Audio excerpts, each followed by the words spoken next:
Some that Bavatapaday Honmanet, Compuchia, Ban Ekapip, look at Prumpriang, Namui, Danung Tvoi, but Bong than a Tapataya Pip, Nung Borana Pip took day, Srapchabab, Robo Compuchite.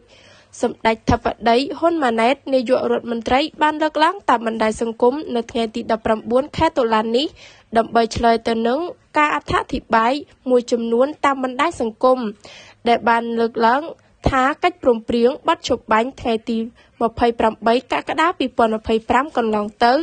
នឹងកិច្ចព្រមព្រៀងសន្តិភាពនាពេលខាងមុខគឺជាធ្នូនឹងសម្ដេចធិបតីហ៊ុនម៉ាណែតបានប្រកាសយ៉ាងដូចនេះថាខ្ញុំសូមបញ្ជាក់ជូនបងប្អូនជនរួមជាតិដោយសង្ខេបថាកិច្ចព្រមព្រៀងបတ်ជប់បាញ់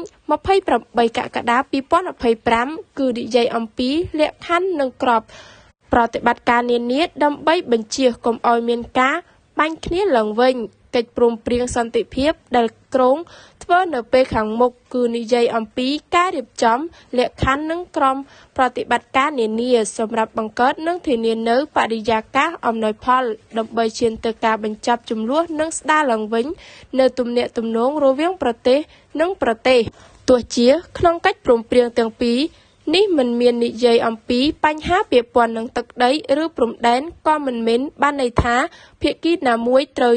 យល់ព្រមបោះបង់សិទ្ធិស្របច្បាប់ក្នុងការគ្រប់គ្រងទឹកដីដែលស្ថិតក្នុងដែនអធិបតេយ្យភាពរបស់ខ្លួននោះទេការងារខណ្ឌសីមានិងបង្គោលព្រំដែនគោកនឹងស្ថិតនៅក្រោមសមត្ថកិច្ចរបស់គណៈកម្មាធិការព្រំដែនចម្រុះកម្ពុជាថៃ JBC ហើយដែលត្រូវដោះស្រាយដោយសន្តិវិធីស្របតាមសន្ធិសញ្ញាអនុសញ្ញានិងកិច្ចព្រមព្រៀងដែលមានស្រាប់រវាងប្រទេសទាំងពីរកម្ពុជានិងថៃសរុបដោយខ្លីខ្ញុំសូមបញ្ជាក់ជូនបងប្អូនជនរួមជាតិថា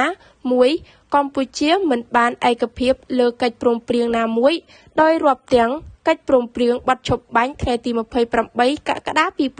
2025និងកិច្ចព្រមព្រៀងសន្តិភាពដែលក្រុងចុះហត្ថលេខានៅពេលខាងមុខ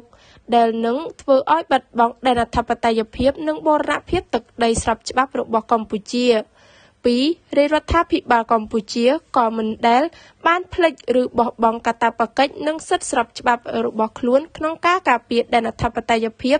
និងបូរណភាពទឹកដីកម្ពុជាដែរ